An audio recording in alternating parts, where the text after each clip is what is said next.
being out since May the 24th with a left quad strain, Indiana Fever guard Caitlin Clark, she will make her return tomorrow night on ABC against the reigning champion Liberty. It's not, she wants all the smoke. She's not waiting for an easy contest here to ease back in. The Fever are 2-3 without Clark in the lineup. She actually spoke just moments ago. Take a listen.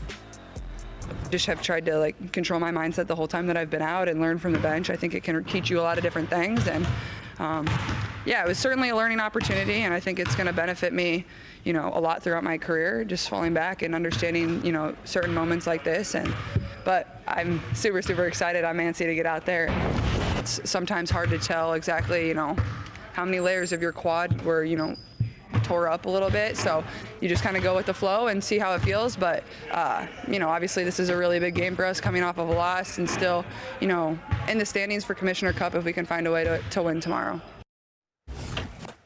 Tore up is such a visceral image, but I'm so glad that Caitlin Clark is going to be back for this huge game. We now welcome in our senior writer, Ramona Shelburne. Ramona wrote today one of the coolest stories that I have seen in these finals about a really special relationship that Caitlin Clark and Tyrese Haliburton have. I knew they were close.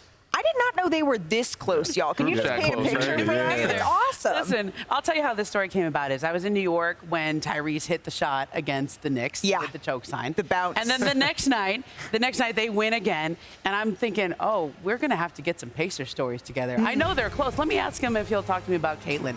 And he goes, does anybody have a phone charger? My phone is totally dead.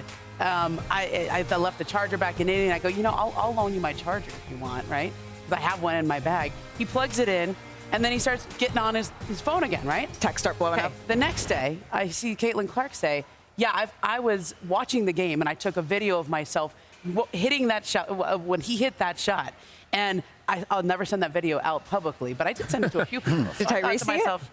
Yes. So he said it. And then yesterday when I caught her at practice, I said, did you send that to Tyrese? Because he said he did. Why didn't she? She goes, oh, I'm cussing the whole time. There's no way that can ever see the light of day. But they're texting each other. They're breaking down film together. They are critiquing each other's game. My best friend works in television, and I love when she's, you got to be a little better here. You got to be a little better there. What does that look like for them? So Caitlin is sitting courtside for Game 3, right? And she's, by the way, the Pacers are 8-0 when Caitlin is in the building. Oh, pretty good record. Is she coming tonight? I think so. And she's already trying to find a way to get here for Game 6, even though they play in San Francisco that day. Ooh, all right. So this is real.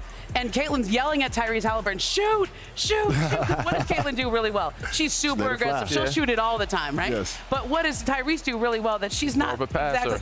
He's a passer, but he also leads the NBA in assist-to-turnover ratio. That man has a historically good assist-to-turnover ratio. Caitlin led the WNBA in turnovers last year. So when she hits a 10-turnover game, he'll drop into the group chat, hey, nice triple-double. Oh my God. And they go on double dates together. I mean, this is a really deep running friendship that's so unique between two of the top basketball faces here in Indianapolis. I've never really heard of anything else like this, UD. I know you've seen a lot, you've been around a lot of relationships like this, but that W to NBA crossover is just awesome. I mean, nobody ever really knows what you're going through when you're an NBA player, so it's really cool to have that relationship with somebody, and somebody who's been scrutinized and under the public eye just as much as you. Yeah. So you can have those conversations with her. Oh, they labeled me most overrated.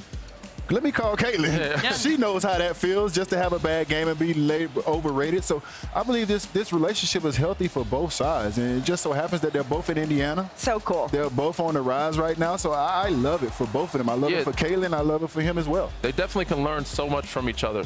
And Tyrese, even though he's a vet, he can learn a lot from Caitlin on and off the court of being the target, being the superstar. Everybody's questioning if he's a superstar or not. She's been a superstar for some time now. So she's learned that. And there's so many other things that we all learn, not just from the W on the court. Yes. Judy, I don't know if you've ever seen this, but there was a clip that I thought I'd seen every way possible you can do a DHO. There was a clip in the W the other day, and I was like, what the hell was that? It was a DHO that I've never seen before, which can get a guy open and force a switch. I have to show it to you after, but there's things that we're constantly learning from both sides. I've seen different crossovers. Donovan Mitchell's dribble handoff. Yes, a dribble handoff. Oh, yeah, they didn't know what it was? Dribble handoff. To help the viewers. But I've seen some other guys have crossover relationships with the W, like Donovan Mitchell. Like certain other guys are close, but I've never seen something like this, but they can both learn something from each other. What's your favorite part of the story, Ramona, before we let you go? Because there's so many fun tidbits throughout. Well, I mean, I talked to one of the people who's been here a really long time, and Larry Bird actually was very close with the Fever organization. He was like the president of basketball operations, and when they were playing in 2009, they had to beat one team to go to the WNBA Finals,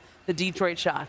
Who coached that team? Bill Laimbeer. Yes. So he went and called the Fever and said, "Is there anything I can do?" And the Fever said, "Would you talk to the team?" And I've heard about this speech that he gave. Apparently, it's not suitable for TV. Of course it's not. But it was very Caitlin learned personal. those words. It was very personal, and it was felt. And so this organization, the Pacers and the Fever. Herb Syme is the longest tenured NBA owner and longest tenured Fever WNBA owner. Yeah. He's one of the original guys who's held on to the team. And so I think that synergy between the two franchises is very strong. And that investment is so cool, and to see it trickle down into this friendship that extends into both of their families is just awesome. We'll see if Caitlin Clark is in attendance tonight. Clearly, that is a good sign. I think she's going to be Pacers. I think she's going to be there. Wanna try to boast at what I look like. Think I'm gonna try to wear, I pull up all brains.